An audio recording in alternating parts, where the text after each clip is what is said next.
उपेंद्र कुशवाहा एक ब्रांड हैं और एक विचारधारा हैं, और जो लोग कम आंक रहे हैं उनको ये भूल है कि उपेंद्र कुशवाहा कमज़ोर नहीं है।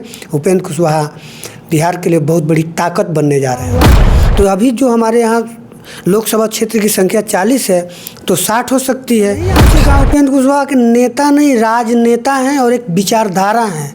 विचारधारा का नाम ही है उपेंद्र कुशवाहा। नमस्कार, स्वागत है आपका मेरे चैनल टॉक एनालिसिस में। मैं हूं फैयाज। अभी हमारे साथ मौजूद हैं उपेंद्र कुशवाहा के काफ़ी करीबी माने जाने वाले गोविंद कुशवाहा जी। जैसा कि आप लोग जान रहे हैं कि आरएलएम परिसीमन सुधार की जो यात्रा है वो कर रही है, संवैधानिक अधिकार परिसीमन सुधार ये कार्यक्रम है। उसकी दौरान मुजफ्फरपुर में कार्यक्रम है उपेंद्र कुशवाहा का, और गोविंद कुशवाहा जी को सिवान का प्रभारी बनाया गया है। आइए इनसे बात करेंगे और तमाम राजनीतिक चर्चाएं जो उपेंद्र कुशवाहा को लेकर हो रही हैं कि उपेंद्र कुशवाहा की पार्टी नाराज़ बताई जा रही है, उपेंद्र कुशवाहा की पार्टी कितने सीटों पर चुनाव लड़ेगी, वो तमाम बातें इनसे करेंगे। सर, स्वागत है आपका मेरे चैनल पर। बहुत बहुत धन्यवाद। और सबसे पहले हम आपके चैनल के माध्यम से सिवान जिला वासियों को बहुत बहुत बधाई और धन्यवाद देता हूं, और आमंत्रित करता हूं कि इस संवैधानिक अधिकार परिसीमन सुधार में मुजफ्फरपुर चलने की कृपा करें। अच्छा, आखिर ये है क्या संवैधानिक अधिकार परिसीमन सुधार है क्या? संविधान के अनुच्छेद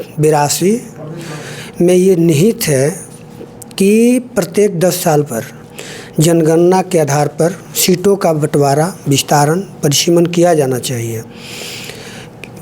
लेकिन जब 1970 में जब इंदिरा गांधी के समय में जब आपातकाल लगा, उस समय इस परिसीमन को बढ़ाकर 10 साल से बढ़ाकर और 25 साल तक के लिए रोक लगा दिया गया। सो अब तक बरकरार है।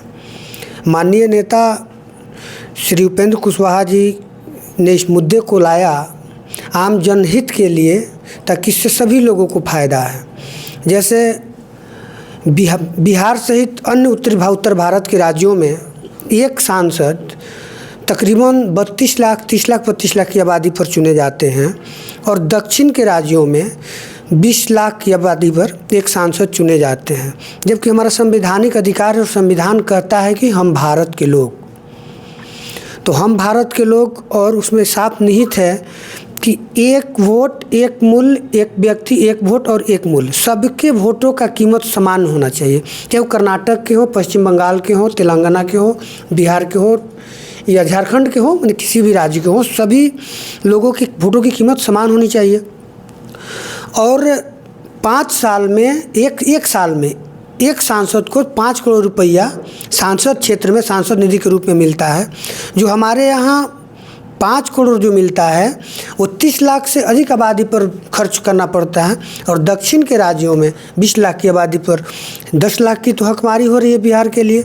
और परिसीमन होने से फ़ायदा ये होगा कि हमारे यहाँ जैसे 30 पर हैं, उधर 20 पर है, तो 1.5 हुआ। तो अभी जो हमारे यहाँ लोकसभा क्षेत्र की संख्या 40 है तो 60 हो सकती है। फ़ायदा क्या होगा इससे बिहार सिर्फ समेत और राज्यों को, जैसे बिहार के बारे में बता रहे हैं कि अभी 40 सांसद के लिए फंड आता है 200 करोड़। अगर 60 सांसद होते हैं तो सीधे 300 करोड़, 100 करोड़ का घाटा विगत 50 वर्षों से बिहार झेल रहा है। बिहार तो एक गरीब राज्य है और बिहार झेल रहा है। दूसरी बात, 25 साल के लिए रोक लगा दिया गया। 25 साल के लिए जब रोक लगाएगा तो फिर 2001 में जनगणना हुआ, लेकिन परिसीमन न करके, सीटों को न बढ़ा करके उसी 40 सीटों में समायोजित कर दिया गया, जनसंख्या के आधार पर बढ़ा दिया गया। तो मेरे नेता आदरणीय उपेंद्र कुशवाहा जी का कहना है कि भाई इसमें समायोजित नहीं हो, 2001 की तरह फिर घटना न हो। 2001 में इसलिए हुआ कि दक्षिण भारत के लोग जो थे, जो भी पार्टियां थी, वो आवाज़ उठाई कि सीटों का विस्तारीकरण न करके उसी में समायोजन हो, सीटों का विस्तार नहीं किया जाए। और पुनः फिर 2001 के बाद फिर 25 साल बाद 2026 आ रहा है। 2026 में फिर दक्षिण के नेता और तमिलनाडु के मुख्यमंत्री जो हैं वो हल्ला उठाए हुए हैं कि परिसीमन हो लेकिन सीटों का विस्तारीकरण न हो। तो हम लोग ये कहना चाहते हैं कि बिहार की ये हकमारी हो रही है, और आदरणीय नेता उपेंद्र कुशवाहा जी ने जो इस मामले को लाया वो कोई ये राजनीतिक मुद्दा ही नहीं है, सिर्फ ये चुनाव के लिए आम जनमानस का मुद्दा है। हम चाहते हैं कि इसमें जनता तो ये समझ ही नहीं पा रही है। आम जनता आम जनता अगर जानती तो ये पहले ही हो गया होता, चुनाव में ये मुद्दा बनता, क्योंकि दक्षिण राज्यों में हमसे ज़्यादा फंड मिल रहा है, बिहार में कम मिल रहा है। देखिए, अब आपको एक उदाहरण बताते हैं।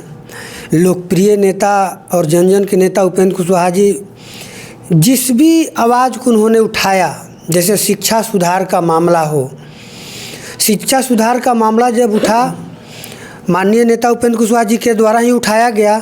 इस मामले में हम लोग सड़क से लेकर सदन तक आवाज़ उन्होंने उठाया और किसी को ये समझ नहीं था कि किस तरह से शिक्षा में सुधार लाया जा सके, लेकिन अंत में सरकार माना इस बात को। बीपीएससी के तौर पर एग्ज़ाम हुआ, बिहार की सरकार ने माना। बायोमेट्रिक सिस्टम के तहत शिक्षकों की उपस्थिति हो, इसको भी सरकार ने माना। केंद्रीय विद्यालय के लिए हम लोगों ने लड़ा, नेता ने लड़ाई लड़ी, वो भी तो लोग माने। दूसरा आवाज़ उन्होंने उठाया कॉलेजियम को लेकर। बिहार भर के आम जनता को ये नहीं मालूम था कॉलेजियम आखिर है क्या, लेकिन अब अंत में प्रधानमंत्री जी, गृह मंत्री जी, कानून मंत्री जी, यहाँ की महामहिम राष्ट्रपति भी इस मामले पर बोल रही हैं। तो जाहिर सी बात है कि आने वाले समय में, मतलब कि 26 में परिसीमन का होना तय है।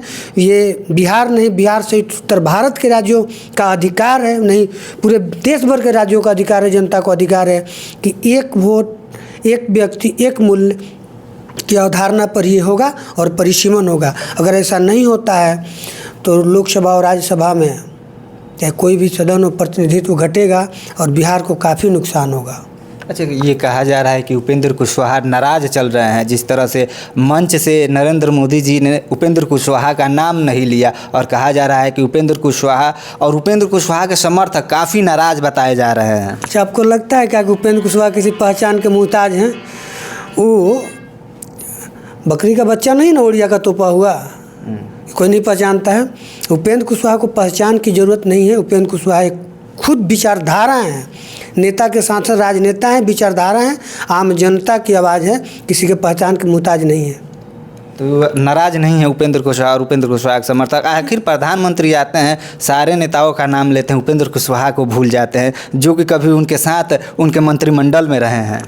देखिए, अब इस पर नाम नहीं लेते हैं, होगा कुछ, इस पर कुछ कहना उचित नहीं है, लेकिन वहाँ से सांसद रहे हैं और हम कहेंगे कि हमको कम ना आंका जाए, बस इतना ही कहेंगे, इससे आगे कुछ नहीं कहेंगे। उपेंद्र कुशवाहा भी कह रहे हैं कि अगर एक ही नाव पे हम सवार हैं, अगर हम भी डूबेंगे तो आप भी डूबिएगा। बात है कि यहाँ पर हम और आप दोनों कोई बैठे हैं एक ही नाव पर और नाव डूब रही है, अगर हम डूब रहे हैं तो आप भी डूबिएगा, अगर हम उगेंगे तो आप भी उगिएगा। तो संभव है ना, ये तो संभव है। जब बिहार में विधानसभा चुनाव है, ये भी कहा जा रहा है कि सीटों का बंटवारा होगा तो उपेंद्र कुशवाहा को कम आंका जा रहा है, इसीलिए उनको डिमोरलाइज किया जा रहा है।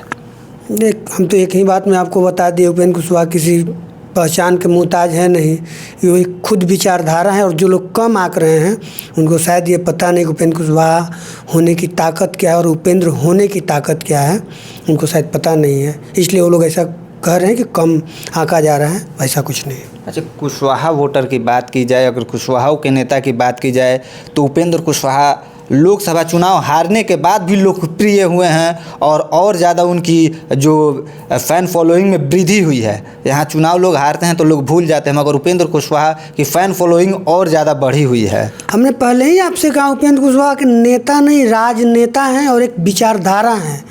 विचारधारा का नाम ही है उपेंद्र कुशवाहा। तो फिर उपेंद्र कुशवाहा अपने आप में एक महान राजनेता हैं। अच्छा, ये बताइए, आप उपेंद्र कुशवाहा के काफ़ी करीब रहते हैं, क्या कहते हैं रहते हैं, तो क्या लगता है विधानसभा चुनाव को लेकर क्या रणनीति बन रही है? कितने सीटों पे आपकी दावेदारी है? देखिए, स्तर का मामला है, ये शीर्ष नेतृत्व का मामला है, अब नेता तय करेंगे। अच्छा, नेता तय करेंगे? हाँ, जो करेंगे नेता तय करेंगे, और जो करेंगे हम सबका समर्थन है उनके साथ। ये जो परिसीमन की बात की जा रही है, साउथ में अलग है और नॉर्थ साइड अलग है, कितना इससे लाभ होगा अगर ये उपेंद्र कुशवाहा के सहयोग से हो जाता है तो पार्टी के लिए? पूरे उत्तर भारत हिंदी भाषी राज्यों को बहुत बड़ा लाभ होने वाला है। जैसे हमने बताया कि 82 और 170 में विधानसभा में निहित किया गया कि 10 वर्षों पर, ये बाबा साहब अम्बेडकर का लिखा हुआ संविधान में निहित है। और उसमें पहला अंक जब आप संविधान पढ़िएगा, हम आपको दिखा देते हैं कि वहाँ पर पहला शब्द यहीं से स्टार्ट होता है कि हम भारत के लोग। तो जब हम भारत के लोग हैं तो हम समान हैं ना, हम तो समान हैं। ये पहला लाइन है, हम भारत के लोग। और संविधान का क्यों निर्माण हुआ? सबको समान अधिकार मिले, चाहे वो किसी भी समाज का हो, जाति, धर्म, उपासना, राजनीतिक भागीदारी, हिस्सेदारी, सबकी समानता हो। तो इसमें इस तरह से अगर हकमारी की जाए तो ये तो संविधान का अवहेलना है ना। महापुरुषों ने इतनी मेहनत करके जो संविधान को लिखा, उनकी बातों को भी अवहेलना है। और संविधान देश से ही चलेगा। और माननीय नेता और लोकप्रिय नेता हम लोग कहते हैं, और लोकप्रिय हैं ही। जिस तरह से आप सवाल करेंगे कम आंका जा रहा है, कहाँ से संभावना है कम आंकने की? उपेंद्र कुशवाहा एक ब्रांड हैं और एक विचारधारा हैं। और जो लोग कम आंक रहे हैं उनको ये भूल है कि उपेंद्र कुशवाहा कमज़ोर नहीं है। उपेंद्र कुशवाहा बिहार के लिए बहुत बड़ी ताकत बनने जा रहे हैं। अच्छा, ये बताइए कि प्रशांत किशोर की राजनीतिक उदय हुई है, और प्रशांत किशोर का कितना प्रभाव होगा एनडीए के लिए, वो कितने घातक साबित होंगे? देखिए, अब किसके लिए कितने घातक साबित होंगे वो बिहार की जनता तय करेगी। और सभी राजनीतिक पार्टियों को अपना अपना ये जो करते हैं पर रैली प्रचार करना चाहिए, करिए। जनता तय करेगी ना क्या करना है। चुनाव आता है तो आते हैं लोग। अब देखिए, जैसे आप कहें पढ़ाई लिखाई, सिंचाई, दवाई, कार्रवाई, सुनवाई, ये तो पहले उपेंद्र कुशवाहा जी का सोच रहा है कि इसमें बदलाव होने चाहिए। शिक्षा में बदलाव होने चाहिए, उपेंद्र कुशवाहा जी का था ना। कॉलेजियम में सुधार होना चाहिए, उपेंद्र कुशवाहा जी का ही था ना। तो ये परिसीमन भी है। बिहार के साथ साथ सभी उत्तर भारत के जितने भी राज्य हैं सबको बेनिफिट होने वाला है। और ये हमारा संवैधानिक अधिकार है, इसे को अंत तक प्राप्त करना ही हमारी पार्टी राष्ट्रीय लोक मोर्चा की सोच रही है। और उस सोच के तहत हम लोग आगे बढ़ेंगे। तो ये थे गोविंद कुशवाहा जी, जिन्होंने बेबाकी से हमारे सारे सवालों का जवाब दिया। अगर कोई सवाल रह जाए तो कमेंट बॉक्स में कमेंट करें। अगली बार जब इनसे मुलाकात होगी तो उस सवाल पे भी बात होगी। तब तक इस वीडियो को ज़्यादा से ज़्यादा शेयर कर दीजिए। धन्यवाद।